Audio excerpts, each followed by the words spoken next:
La carpe se réfugie dans la zone la plus profonde de l'étang ou de la rivière, à l'abri des courants et si possible sur un fond recouvert de dépôts ou de vases.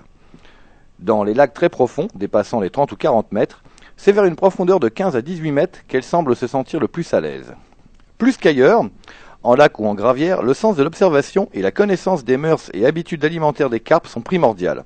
Comment sinon les retrouver dans cette petite mer intérieure qui, dans la majorité des cas, n'offre aux pêcheurs aucun point de repère?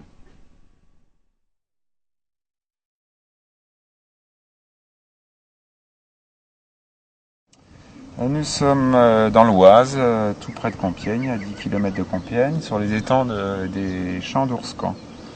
C'était des terres agricoles qui ont été creusées il y a une vingtaine d'années pour exploiter le sable et qui sont remplies après du fait de la proximité de la rivière, qui sont remplies par les eaux d'infiltration et des résurgences de nappes phréatiques.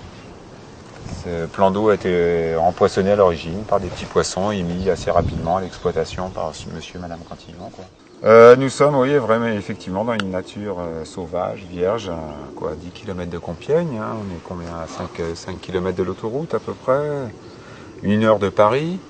Donc effectivement, pour les gens qui sont en milieu urbain, ça permet d'être baigné dans un milieu naturel, dans le cadre d'un environnement assez exceptionnel à 1 heure de la capitale.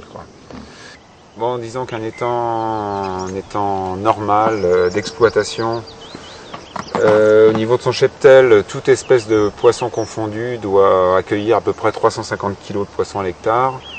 Sur les étangs qui sont ouverts comme ça à la pêche privée, les gens en poissonnent bien sûr un peu plus en carpe, mais bon, c'est toujours au détriment un petit peu des capacités du biotope à nourrir tous ces spécimens.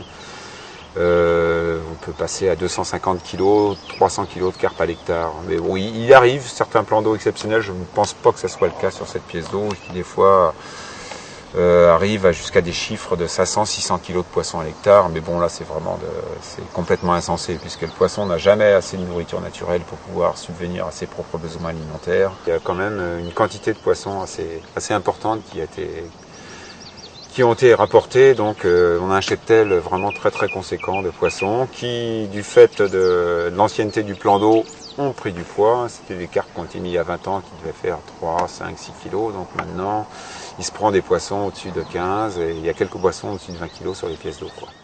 Beaucoup de gens déjà, de par leur temps disponible, leur congé, ne peuvent pas s'octroyer des semaines de vacances à tout va au long de l'année, parce que nos congés sont quand même limités. Donc on s'exprime déjà sur les week-ends, sur des périodes de 48 heures, 72 heures.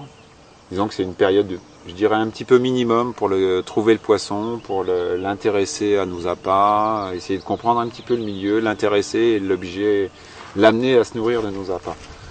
Bon, 48 heures, 72 heures, c'est à peu près la moyenne. Et après, bon, il y a des sessions de pêche, sessions aventure, qui sont un petit peu nos objectifs durant nos vacances, nos congés, où on décide d'aller explorer un secteur, une région, un plan d'eau, un pays un petit peu différent, où là on peut partir sur des durées de 10, 15 jours.